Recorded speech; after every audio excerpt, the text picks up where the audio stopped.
Estamos aqui nesse cenário maravilhoso para entrevistar mais uma preta poderosa que migrou para São Paulo e o nome dela é Carmen. Bom dia, dona Carmen. Bom dia. Como vai a senhora? Eu vou bem, obrigada. É uma honra tê-la aqui no nosso Preta Samba.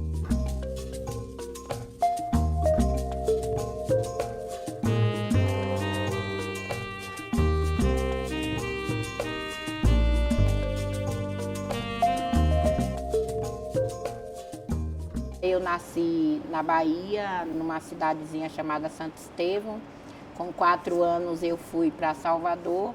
Eu sou filha de militar com uma empregada doméstica, é sempre a mesma história na Bahia, né? Estudei sempre em bons colégios, mas a mulher sempre estudou, mas não para desempenhar funções fora. Eu queria algo mais, então eu estudava, eu participava dos grêmios, eu via o Caetano Veloso, o Gilberto Gil voltando, né, do exílio, e aí em Salvador a questão musical e cultural é muito forte.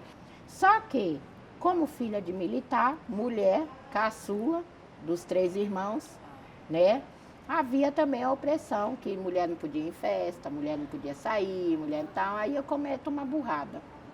Caso.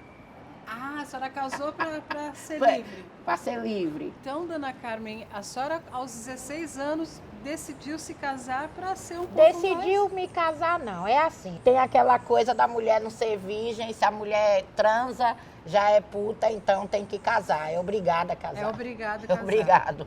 A senhora se casou com 16 anos e teve filhos? Sim, tive filhos. Inclusive, casei porque estava grávida. E no momento em que você vai se empoderando, você vai se aceitando como mulher, que você é algo muito além do que só um corpo, né? Que você tem uma cabeça, que você pensa, que você trabalha, que você pode opinar, que você pode estar na política, Você que você atua, pode, você né? atua, você é considerada, olha...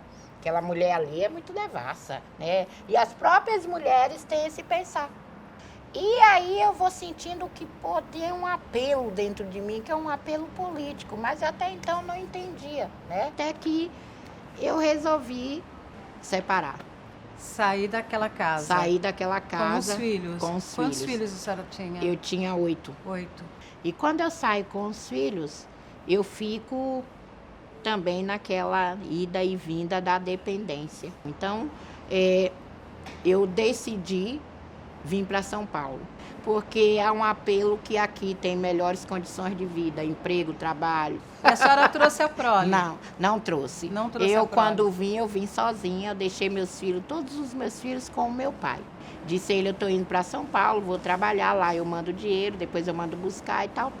Qual foi o seu primeiro olhar para essa cidade? Olhar de novidade, olhar que eu ia me dar bem. No primeiro momento, em qualquer aspecto, ninguém vai chegar e dizer, pô, não me dei. Nessa minha chegada aqui em São Paulo, na década de 90, eu descubro que o sonho que eu tinha de mudar foi só um encanto passageiro. Então, eu sinto que eu não pertenço à cidade de São Paulo. Qual foi o bairro que a senhora morou? O primeiro Quando eu bairro? cheguei, o primeiro bairro que eu morei foi no Jardim Mira. Depois eu fui para Suzano, aí depois eu, nessa ida e vinda, eu caí em situação de rua. Porque eu não ia voltar derrotada para ninguém bater nas minhas costas e dizer Falar, assim, tá vendo? não te disse que você não é capaz? E aí eu vou para conheço os albergues, vou para um albergue. Só que lá no albergue tem uma pessoa que já frequentava o movimento Moradia.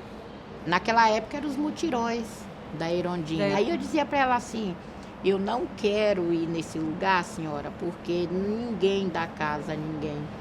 E ela insistiu muito. Aí, e ela viu um potencial na para senhora, eu não né? ser desagradável e ela parar de me encher o saco, eu fui nessa tal reunião. E quando eu entro no grupo de base, que eu começo a participar de audiências públicas, entender a questão geopolítica de São Paulo, aí morre a Carmen Silva individualista, nasce a Carmen Silva realmente ativista, realmente que pensa no coletivo e que começa a entender que ela pertence a São Paulo. E diria que esse pertencimento que eu tenho em São Paulo se lá atrás, no meu estado de origem, eu tivesse o mesmo olhar de escuta, de participação, eu não sairia do Nordeste para vir para São Paulo de forma alguma. Então, a vida é um constante estudo, inclusive essa questão de ser líder é não ter medo de formar novos líderes. Em 97 eu ocupei aqui, em 2000 eu trago meus filhos. E aí eu tinha uma outra frustração, era trazer os meus filhos estavam aqui, e aí era voltar a se conhecer, a permanecer, porque eu estava afastada deles, então tinha que ter um recomeço também da conquista dos filhos, Sim. né? E aí eu pensava assim, pô, meu Deus, eu nunca vou ter um filho na faculdade. E aí me vem um cara nordestino, ganha eleição. E aí os meus filhos começam também a ter aquela perspectiva, vou fazer faculdade. Vou fazer faculdade. E eu já tenho dos possível. 8, todo mundo já está aí encaminhado. Você vê, todos os locais que a gente entra com ele abandonado, sujo, imundo, cheio de lixo, né? E nós limpamos e cada um vai cuidar do seu pedaço. Nós somos um movimento de autonomia. O nosso papel é preparar as pessoas para financiar uma casa dentro de um programa de habitação que dê acessibilidade a essa pessoa. A senhora tem uma relação de amor com a cidade? Tenho uma relação de amor com a cidade de São Paulo, mas essa relação se interpreta para o Brasil, para o mundo inteiro, porque é uma relação de amor, né, com o urbano.